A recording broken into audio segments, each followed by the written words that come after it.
First of all, there's no indication, no documentation whatsoever that the Prophet ﷺ permitted any woman to be raped. So anybody who's saying that is a liar. They have no documented evidence of anything like that. A prophet does not rape. First of all, the Prophet ﷺ was ma'asum. Ma'asum means asum. Asum min. That means that he could not have done anything like that. A prophet is protected from sin. A prophet is protected from sin in the same way that water cannot be dry. You ever heard of dry water? Water cannot be dry because Allah made it wet. Sand cannot be wet naturally because Allah made it what? Dry. So the constitution of a prophet is that he is ma'asum. That means ma'asum means he cannot commit any major crimes, sinful deeds or transgressions. He could only make a mistake. So rape is not a mistake. So whoever said that, if you're a Muslim, you can't say, why did the Prophet ﷺ rape somebody?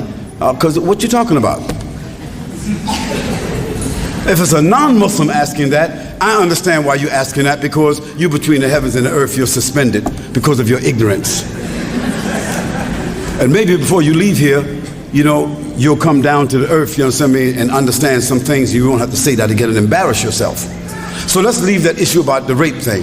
Now, if you're talking about the issue of Banu Qurayza, you know, when he took hostages, these was people who was plotting and planning and jumping between and cutting between and breaking the treaties and acting treacherously and doing all kinds of things, smiling in his face, stabbing him in his back, giving pieces of information, making loyalty with him and breaking it and giving loyalty to somebody else. Okay, they were doing it then and they doing it now. They're the same people that we call today Zionists. We don't say Jews, we say Zionists. So there were some Zionists among Banu Qurayza. The Zionists, those enemies, those pigs, those kilab, those dogs, that's what they are. We don't say Jews. Muslims, get it straight. We don't have no beef with Jews. Our beef is with Zionists.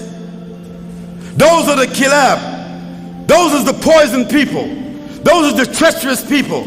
Those are the ones who want to expand and take the whole world. They don't care white, black, Christian, nobody. They want the world for themselves, and they believe that everybody's blood is different than theirs. They are the dogs of the earth. And they was the same people at that time. And Allah subhanahu wa ta'ala inspired the Prophet ﷺ about their plots and their plans, and he checked them. So they're going to be put in check again soon.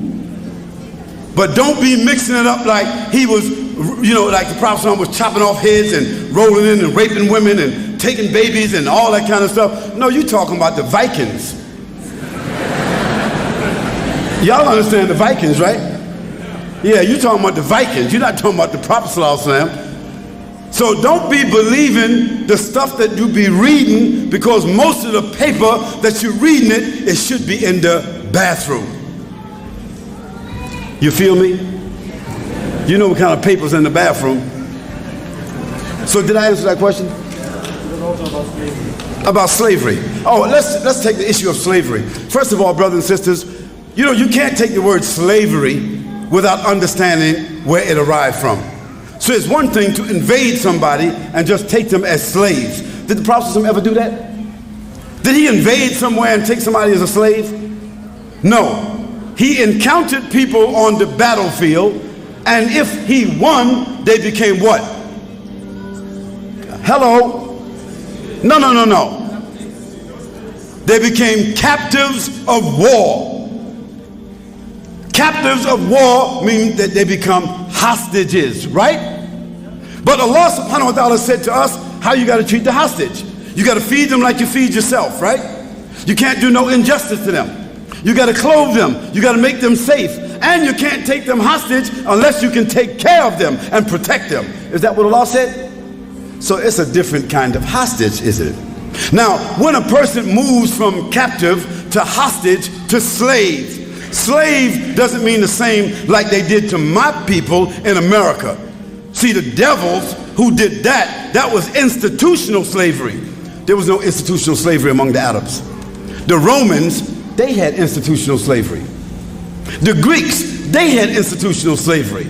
But the Arabs did not know anything such as institutional slavery. It was as a result of war. So when the Quran was revealed, the Arabs already had, some of them already had what? Slaves. So the Quran did not come to eliminate it right away. The Quran came to do what? Gradually dissolve it. Gradually. That's why in the Quran you see those ayahs where Allah subhanahu wa ta'ala said, if you commit a crime, you break your fast, you violate, you commit a sin, how will Allah tell you that you can do kafara with that? How he said? Pay the money or do what? Free the slave. So after paying money and freeing slaves, when the Prophet passed away, slavery was just about wiped out in the Arabian Peninsula. Say Allahu Akbar. Allah. Now if some Muslims today in the Gulf is still taking slaves, they're not doing this on the basis of the legacy of the Prophet, they're doing it on the legacy of their own corruption. They're doing it on the legacy of their own corruption. So slavery is something that Allah subhanahu wa ta'ala recognized that human beings do as a result of war. But then Allah, He applied to it a special set of adab, a special set of rules. And those rules came from Allah subhanahu wa ta'ala. And the Prophet, he observed all of those rules. And Allah, He knows the best.